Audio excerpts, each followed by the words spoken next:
ان کو اپڈیٹ دینے کے لیے بلایا گیا تھا، بلکہ ان کو اس انتباہ کے لیے بلایا گیا تھا کہ بھائی آپ کو مزید کنٹینیو رکھنا ہمارے لیے ناقابل برداشت ہوتا جا رہا ہے۔ اچھا، آپ کہہ رہے ہیں کہ یہ پیغام دے دیا گیا ہے ان کو کہ آپ کو کنٹینیو رکھنا ہمارے لیے مشکل ہوتا جا رہا ہے؟ ظاہری بات ہے ابھی تو ان کی طرف سے صرف یہ کہ تم اپنی کارکردگی بہتر بناؤ، تم یہ کرو، کیونکہ تم پہ ہر طرف سے اعتراض ہو رہا ہے، یہ ہو رہا ہے، لیکن میرے ذرائع یہ کہہ رہے ہیں کہ خود خان صاحب نے بھی اور پارٹی کے اندر دوسرے حلقوں نے بھی متبادل پہ کام شروع کر دیا ہے۔ صافی صاحب، ہمارے ذرائع یہ بتاتے ہیں کہ جو پارٹی کی سینئر لیڈرشپ ہے اور جو کیبنٹ ہے وہ اس وقت سخت مخالفت کر رہی ہے عثمان بزدار صاحب کی، لیکن عمران خان صاحب ڈٹے ہوئے ہیں اور وہ یہ فیصلہ کر چکے ہیں کہ فی الحال عثمان بزدار صاحب کو ہٹانا نہیں ہے۔ اور آج آپ دیکھ لیں میاں والی میں بھی جو خطاب کیا عمران خان صاحب نے، بار بار تعریف کی عثمان بزدار صاحب کی، ایک دفعہ پھر اعتماد کا اظہار کیا ہے ان پر، اور میرے خیال سے کوئی موقع نہیں چھوڑتے، کہیں ذکر نہ بھی ہو عثمان بزدار صاحب کا تو وہاں پہ عثمان بزدار صاحب کی بات کر کے ان کی تعریف ضرور کرتے ہیں، ان کو اعتماد ضرور دیتے ہیں وہ۔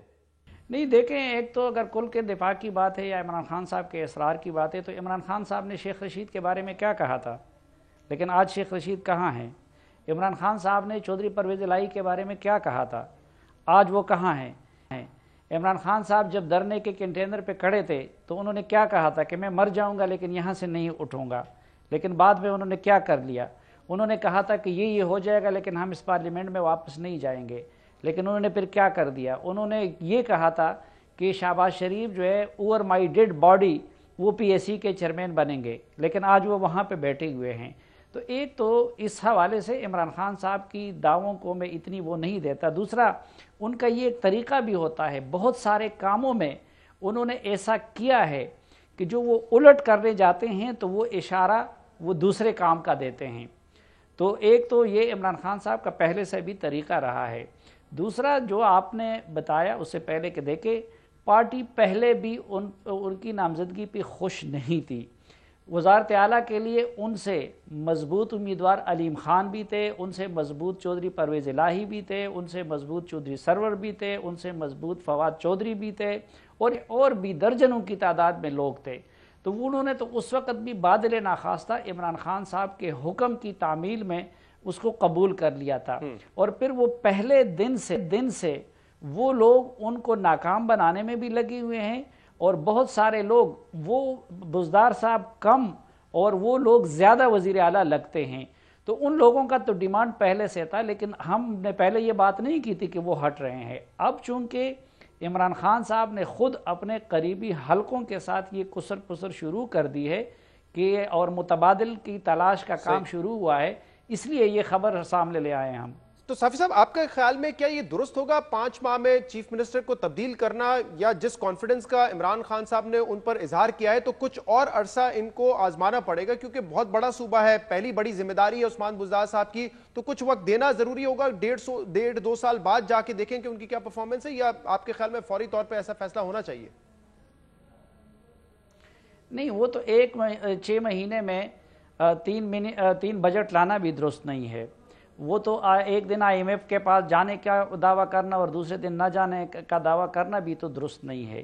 لیکن اصل چیلنج ایک تو یہ بھی ہے کہ پنجاب جیسا صوبہ جس کی آبادی وہ 12 کروڑ سے زیادہ ہے، فرانس جیسے ملک سے اس کی آبادی زیادہ ہے، پھر وہاں پہ جو پہلے سے مخالف جو مسلم لیگ نون کی جو پوزیشن ہے، ویسے تو اکثریت مسلم لیگ نون کو ملی تھی، تو وہاں پہ اپوزیشن کا چیلنج بھی بہت زیادہ ہے، اور پھر وہاں پہ اتنے سالوں شہباز شریف نے حکمرانی کی تھی، تو اب ان سے بہتر پرفارمنس کا مظاہرہ بھی کرنا تھا۔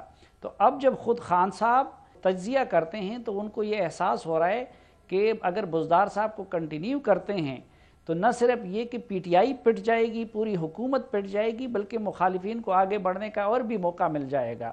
تو یہ ایسا نہیں ہے، ظاہری بات ہے کہ جو بھی حکمران یا پھر عمران خان صاحب اگر کوئی اپنا فیصلہ ریورس کرتے ہیں تو وہ خوشی سے نہیں کرتے، بادل ناخواستہ کرتے ہیں، لیکن اب بزدار صاحب کو کنٹینیو کرنے کی جو پرائس ہے وہ بہت ہیوی ہے۔ ویسے تو جو خیبر پختونخوا میں بھی محمود خان صاحب کو بنایا گیا ہے تو وہ خیبر پختونخوا کے عثمان بزدار ہیں، پہ بھی شاہرام خان، عاطف خان اور شاہ فرمان صاحب اسی طرح ان سے مضبوط وزراء اعلیٰ موجود تھے اس کے امیدوار، اور یہاں پہ بھی 2-3 نہیں بلکہ 5 بندے بطور وزیر اعلیٰ رول پلے کر رہے ہیں.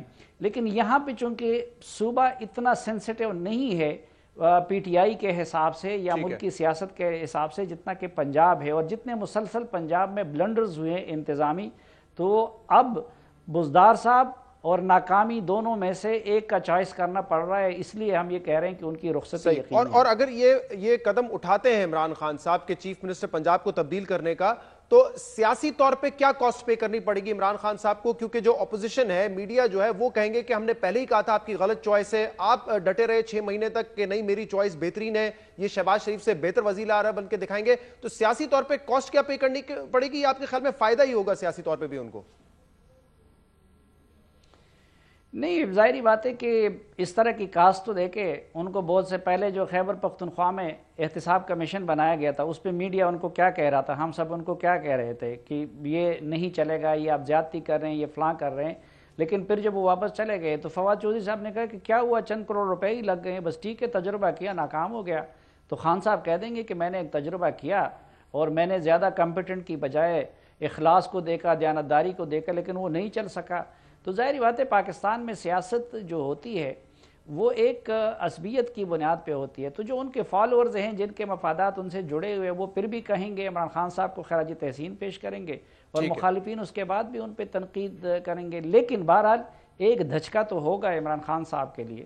بہت بہت شکریہ. سلیم صافی صاحب ہمارے ساتھ موجود تھے. سلیم صافی صاحب کہہ رہے تھے کہ عمران خان صاحب اس چیز پر غور کر رہے ہیں کہ عثمان بزدار صاحب کو تبدیل کرنا ہے، بات چیت انہوں نے شروع کر دی ہے. ہمارے ذرائع یہ بتاتے ہیں کہ پارٹی کی جو سینئر قیادت ہے، جو لیڈرشپ ہے، وہ اس وقت عمران خان صاحب پر دباؤ ڈال رہی ہے عثمان بزدار صاحب کی تبدیلی کے لیے. لیکن عمران خان صاحب فی الحال اپنے فیصلے پر ڈٹے ہوئے ہیں. ان کا کوئی ارادہ نہیں ہے کہ فوری طور پہ عثمان بزدار کو تبدیل کیا جائے. اور آج ہم نے دیکھا میاں والی میں جب خطاب کیا عمران خان صاحب نے، تو ایک دفعہ پھر بھرپور اعتماد کا اظہار کیا چیف منسٹر عثمان بزدار پر. پروگرام میں شامل کریں گے ایک بریک، اس کے بعد مزید بات کریں گے. ہمارے ساتھ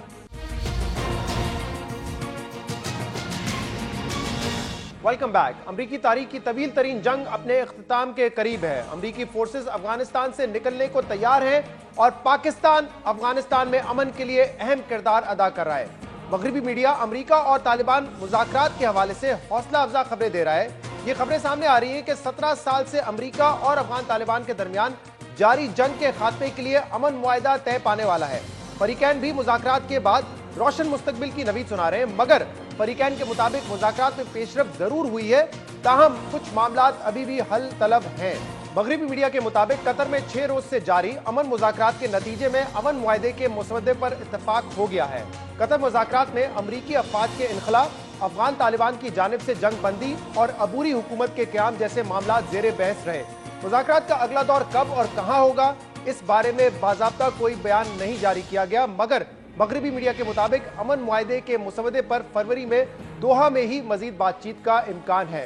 واضح رہے کہ افغانستان میں امن مذاکرات کے لیے امریکہ اور افغان طالبان کو ایک میز پر لانا سب سے بڑا امتحان تھا، اور یہ پاکستان کی کوششوں سے ممکن ہوا ہے کہ امریکہ اور افغان طالبان میں براہ راست مذاکرات کا سلسلہ شروع ہوا، جس کا اعتراف افغان صدر اشرف غنی اور امریکہ نمائندہ خصوصی زلمے خلیم زاد بھی کرتے ہیں. وزیر خارجہ شاہ محمود قریشی نے بھی آج میڈیا ٹاک میں پاکستان کے اسی کردار کا برملا اظہار کرتے ہوئے بتایا کہ پاکستان نے افغان مذاکرات میں مدد کا وعدہ کیا تھا.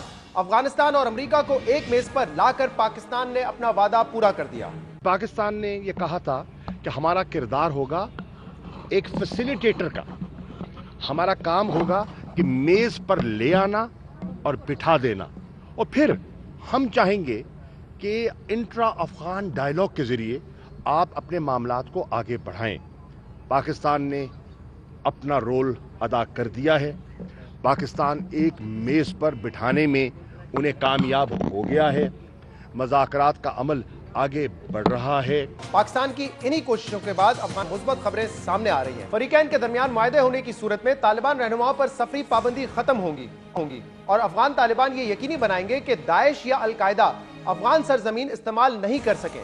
مغربی میڈیا یہ خبریں بھی دے رہا ہے کہ افغان طالبان نے 18 ماہ کے لیے جنگ بندی کی حامی بھر لی ہے، جس دوران غیر ملکی افواج کا افغانستان سے انخلا بھی مکمل ہو جائے گا، مگر فریقین کی جانب سے ایسی کسی خبر کی تصدیق اب تک نہیں کی گئی ہے. کے ترجمان ذبیح اللہ مجاہد نے ایک ٹویٹ میں ان خبروں کی تردید کرتے ہوئے کہا ہے کہ امریکہ سے 18 ماہ کے ٹائم فریم یا جنگ بندی سے متعلق تاحال کوئی معاہدہ طے نہیں پایا ہے اور نہ ہی ابھی تک ایسی کوئی تجویز سامنے آئی ہے۔ زلمے خلیل زاد نے بھی کل اپنے ٹویٹ میں واضح کیا ہے کہ افغان امن مذاکرات میں خاطر خواہ پیش رفت ضرور ہوئی ہے مگر کچھ معاملات اب بھی حل طلب ہیں۔ انہوں نے کہا ہے کہ جب تک جنگ بندی اور افغان طالبان کے افغان حکومت سے مذاکرات جیسے مسائل پر اتفاق نہیں ہو جاتا تب تک کسی بھی معاملے پر اتفاق یا یقین نہیں دلایا جا سکتا۔ یہ سب سے اہم بات ہے کیونکہ افغان طالبان کا ابھی تک یہ موقف رہا ہے کہ جب تک امریکہ فورسز افغانستان سے چلی نہیں جاتی اس وقت تک نہ ہی افغان حکومت سے بات چیت ممکن ہے اور نہ ہی جنگ بندی کی جا سکتی ہے۔ اسی لیے اب دیکھنا یہ ہوگا کہ مذاکرات آگے کیسے بڑھیں گے۔ اگر افغانستان میں عبوری حکومت کے قیام کی بات آگے بڑھتی ہے تو افغان حکومت ان مذاکرات پر کیا موقف اپنائے گی اور کیا امریکی فورسز کے انخلا سے پہلے طالبان جنگ بندی کی حامی بھریں گے؟ ان تمام معاملات پر بات کرنے کے لیے ہمارے ساتھ موجود ہیں سینئر تجزیہ کار رحیم اللہ یوسفزئی صاحب۔ رحیم اللہ یوسفزئی صاحب بہت بہت شکریہ آپ نے ہمیں جوائن کیا۔ خبریں مثبت ہیں کہ یو ایس اور افغان طالبان کے درمیان جو مذاکرات تھے اس پہ پیش رفت ہوئی ہے لیکن سوال یہ پیدا ہوتا ہے کہ پیش رفت کتنی ہوئی ہے کیونکہ یہ کہا جا رہا ہے کہ 18 مہینے کا ٹائم فریم ڈیسائیڈ ہوا ہے۔ 18 مہینے میں یو ایس فورسز کا انخلا بھی ہوگا اور جو جنگ بندی ہے وہ بھی کی جائے گی 18 مہینے کے لیے، لیکن افغان طالبان تردید کر رہے ہیں اس خبر کی۔ یہ خبر مغربی میڈیا سے آ رہی ہے تو حقیقتاً کتنی پیش رفت ہوئی ہے اس میں رحیم اللہ صاحب؟ دیکھیں جو ہماری معلومات ہیں وہ یہ کہ دو باتوں پہ اتفاق ہوا ہے۔ ایک یہ کہ امریکی فوج کا انخلا ہوگا، دوسری بات یہ کہ افغانستان کی سرزمین کو امریکہ یا کسی دوسرے ملک پر حملے کے لیے استعمال نہیں کیا جائے گا، طالبان اس کی ضمانت دیں گے۔ اب یہ دو نکات جو ہیں اس کے اوپر انڈرسٹینڈنگ تو ہو گئی ہے لیکن رسمی طور پر ابھی تک کچھ سامنے نہیں آیا۔ طالبان ذرائع کہتے ہیں کہ یہ دو باتوں پہ اتفاق ہے۔ زلمے خلیل زاد اور طالبان دونوں بڑے مطمئن ہیں اور وہ کہہ رہے ہیں کہ مذاکرات ابھی مزید بھی ہوں گے، لیکن آپ نے جو بات کی جنگ بندی کی یا 18 مہینے کی جو بات ہے، طالبان کہتے ہیں کہ کوئی اس کے اوپر سمجھوتا نہیں ہوا کہ کتنے عرصے میں غیر ملکی فوج کا انخلا ہوگا اور جنگ بندی کے اوپر بھی کوئی اتفاق رائے نہیں ہوا۔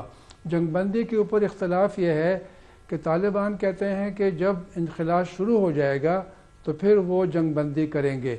امریکی کہتے ہیں ان کا مطالبہ ہے کہ جب یہ دستخط ہو جائیں معاہدے کے اوپر تو پھر جنگ بندی ہونی چاہیے۔ تو میرے خیال میں یہ جو ایک مشترکہ اعلامیہ جاری ہونا تھا وہ اس لیے جاری نہیں ہو سکا کہ ابھی تک اختلاف رائے موجود ہے۔ تو یہ تو سب سے اہم بات ہے نا رحیم اللہ صاحب، کیونکہ شروع سے ہی افغان طالبان کی یہ ڈیمانڈ ہے، وہ کہتے ہیں کہ امریکی فورسز جب یہاں سے جائیں گی اس کے بعد ہی افغان حکومت سے بات ہوگی اور اس کے بعد ہی جنگ بندی ہوگی، تو ڈیڈ لاک تو شروع سے اسی ایشو پہ برقرار تھا۔ دیکھیں اس میں مسئلہ یہ ہے نا کہ طالبان کا پہلے مطالبہ تھا کہ فوری انخلا ہونا چاہیے۔ ابھی جو ہم سن رہے ہیں طالبان امریکیوں کو ایک ٹائم ٹیبل دینے کے لیے تیار ہیں، یعنی وہ کچھ عرصہ دیں گے کیونکہ فوری انخلا تو ممکن نہیں ہے، تو اس کے لیے تو بات چیت ہو رہی ہے کتنا عرصہ کافی ہوگا۔ میرے خیال میں امریکی چاہتے ہیں کہ 18 مہینے کا وقت ملنا چاہیے، طالبان چاہتے ہیں کہ یہ وقت کم ہو جائے، تو اس کے اوپر میرے خیال میں کوئی جوڑ توڑ شاید ہو جائے آگے جا کر، لیکن اتفاق رائے تو ہے کہ انخلا ہوگا۔ اب جنگ بندی جو ہوگی وہ طالبان میرے خیال میں جنگ بندی تب کریں گے جب وہ ان کو اطمینان ہو جائے گا کہ واقعی امریکی معاہدے کے اوپر عمل درآمد کر رہے ہیں، انخلا شروع ہو گیا ہے، تو اس کے بعد ہی وہ جنگ کو روک دیں گے۔ صحیح۔ اور جو افغان طالبان یہ کہتے تھے کہ ہم افغان حکومت سے بات نہیں کریں گے، اب کیا اس پر وہ راضی ہوئے ہیں کہ افغان حکومت سے براہ راست جو ہے انٹرا افغان ڈائیلاگ ہوں گے؟ اور جو عبوری حکومت کی بات ہو رہی ہے اس پر افغان حکومت کا کیا پوائنٹ آف ویو ہے؟ دیکھیں کئی ایسے مسائل ہیں جس کے اوپر اختلاف رائے ہے اور اس لیے میں نے کہا نا کہ صرف دو نکات کے اوپر مکمل اتفاق رائے ہوا ہے۔ اب یہ جو ایک مسئلہ ہے جنگ بندی کا، اس کے اوپر بات چیت ہوگی، کہا جا رہا ہے کہ شاید اگلے مہینے کے شروع میں بات چیت پھر سے ہو۔ ابھی جو آپ نے کہا کہ افغان حکومت سے طالبان بات کریں گے یا نہیں کریں گے، وہ شروع سے کہہ رہے تھے کہ سب سے اہم مسئلہ ان کے لیے غیر ملکی فوج کا قبضہ ہے۔ امریکہ نیٹو کی جو فوج ہے تقریباً 16,000 ان کو نکلنا ہوگا، تو وہ کہتے ہیں کہ اگر یہ بات مان لی جائے، انخلا شروع ہو جائے، تو وہ پھر افغان حکومت سے بات کریں گے۔ اور جو عبوری حکومت کا آپ نے ذکر کیا، اس کو تو افغانستان کی حکومت نے مسترد کر دیا ہے۔ صدر اشرف غنی اور ان کے چیف ایگزیکٹو ڈاکٹر عبداللہ کہہ چکے ہیں کہ عبوری حکومت کو وہ نہیں مانیں گے، اور وہ تو یہ بھی چاہتے ہیں کہ جو انتخابات صدارتی ہونے والے ہیں جولائی میں وہ بھی ہو جائیں۔ لیکن میرے خیال میں امریکی چاہتے ہیں کہ انتخابات ملتوی ہو جائیں۔ پہلے یہ اپریل میں تھے، 20 اپریل، اب 20 جولائی کو ہوں گے، تاکہ ایک وقت مل جائے اور یہ بات چیت آگے بڑھے۔ تو کئی ایسے ایشوز ہیں، یعنی افغان طالبان قیدیوں کی رہائی، افغان طالبان رہنماؤں کے نام UN سیکیورٹی کونسل کے بلیک لسٹ سے نکالنا، اور پھر افغانستان کے آئین میں ترامیم، طالبان کے مطالبہ کہ شرعی نظام نافذ ہونا چاہیے، اور پھر افغان حکومت کے اپنے مطالبات ہیں، امریکہ کے اپنے مطالبات ہیں۔ صحیح۔ تو یہ میرے خیال میں ایشوز جو ہیں اس کے اوپر بات چیت تو ہوئی ہے، لیکن ابھی تک اتفاق رائے پیدا نہیں ہوا۔ اتفاق نہیں ہوا۔ پاکستان نے یقیناً اہم کردار ادا کیا ہے امریکہ اور افغان طالبان کو ایک میز پہ بٹھانے میں۔ کیا پاکستان کا کردار یہیں تک ہے یا پاکستان اس کے آگے بڑھ کر بھی اس میں کردار ادا کرے گا؟ میرے خیال میں پاکستان کا کام ابھی مکمل نہیں ہوا، یہ تو ابتدا ہے۔ پاکستان نے یہ دعویٰ کیا کہ ہم نے طالبان کو اور امریکہ کو مذاکرات کے لیے آمادہ کیا، بات چیت شروع ہوئی، 6 مہینے سے بات چیت چل رہی ہے، اس میں رکاوٹیں پیدا ہوئی، پاکستان نے رکاوٹوں کو دور کرنے کی بھی کوشش کی ہے۔ اب جب یہ معاہدہ ہو جائے گا اس کے اوپر عمل بھی ہونا چاہیے۔ پاکستان کو کہا جائے گا، اس سے توقع ہوگی کہ اگر کوئی رکاوٹ طالبان کی طرف سے پیدا ہوتی ہے تو پاکستان اس کو دور کرے، اور جب افغانستان کی حکومت اور طالبان کے مذاکرات ہوں گے پھر بھی پاکستان کا بڑا اہم کردار ہوگا۔ لیکن اب یہ ہے کہ پاکستان کو بڑا محتاط رہنا چاہیے، ساری ذمہ داری اپنے کندھوں پر نہیں لینی چاہیے، اور پاکستان کا جو یہ کہنا ہے کہ یہ ایک مشترکہ ذمہ داری ہے، اس میں کئی فریق ہیں، کئی ملک ہیں، علاقائی طاقتیں ہیں اور عالمی طاقتیں ہیں، ان سب کو اپنا کردار ادا کرنا ہے، کیونکہ افغانستان کے معاملے میں کوئی بھی اگر ضمانت دے گا تو وہ میرے خیال میں غلطی کرے گا۔ صحیح۔ رحیم اللہ صاحب، اس سے پہلے بھی مذاکرات ہوئے ہیں اور ایسا لگتا تھا کہ شاید کوئی کنکلوژن کی طرف وہ پہنچیں گے، لیکن ہو نہیں سکا۔ اس میں نان اسٹیٹ ایکٹرز بھی، کیونکہ طالبان کے علاوہ جو قوتیں ہیں افغانستان میں، وہ بھی اس پیس کے خلاف ہوں گی، اور کچھ ممالک بھی، جیسے ہم انڈیا کے حوالے سے بات کرتے ہیں کہ ان کا بڑا عمل دخل ہے افغانستان میں، تو وہ بھی شاید اس پیس کے خلاف ہوں۔ تو پھر ایسی صورتحال میں کیا ہوگا آپ کے خیال میں؟ یہ جو نان اسٹیٹ اور اسٹیٹ ایکٹرز ہیں یہ خراب کر سکتے ہیں اس پیس پروسیس کو؟ دیکھیں، ایک جو امریکہ کو اور افغانستان کو تشویش تھی وہ یہ کہ طالبان میں بھی دھڑے بندی ہے، اس لیے ان کا اصرار تھا کہ جو لوگ ان سے مذاکرات کر رہے ہیں، جو قطر میں طالبان کا سیاسی کمیشن کا دفتر ہے، تو اس میں اہم لوگوں کو شامل کیا جائے۔ طالبان نے ملا عبدالغنی برادر کو اس میں شامل کیا، مذاکراتی ٹیم کے وہ سربراہ بن گئے ہیں، وہ بڑے اہم ہیں۔ سمجھ لیں کہ اس وقت طالبان تحریک کی قیادت ملا برادر ہی کر رہے ہیں۔ اور دوسری بات یہ کہ جو اس کے علاوہ قوتیں ہیں اس میں داعش سب سے بڑا خطرہ ہے۔ القاعدہ کے یہاں پہ جو موجودگی ہے وہ کم ہو گئی ہے، لیکن القاعدہ بھی ہے، باقی چھوٹی موٹی تنظیمیں بھی ہیں، اور وہ ظاہر ہے ان مذاکرات کی مخالف ہیں، امن کی مخالفت کریں گی۔ ان کا فائدہ اسی میں ہے کہ وہاں پہ جنگ ہوتی رہے۔ پاکستان کے لیے بھی خطرات ہوں گے، پاکستانی طالبان ہیں، بلوچ علیحدگی پسند ہیں، پاکستان چاہے گا کہ ان کے جو محفوظ ٹھکانے ہیں افغانستان میں وہ ختم ہو جائے۔ تو میں سمجھتا ہوں کہ یہ ایسے کئی معاملات ہیں جس کے اوپر بات چیت ہونا باقی ہے۔ ایک بڑا مربوط، ایک کمپریہنسو قسم کا امن معاہدہ ہونا چاہیے تاکہ ان سارے نکات کو کور کیا جا سکے۔ صحیح، بہت بہت شکریہ۔ رحیم اللہ یوسف زئی موجود تھے، پروگرام میں شامل کریں گے ایک بریک، اس کے بعد ہم مزید بات کریں گے، ہمارے ساتھ رہیے۔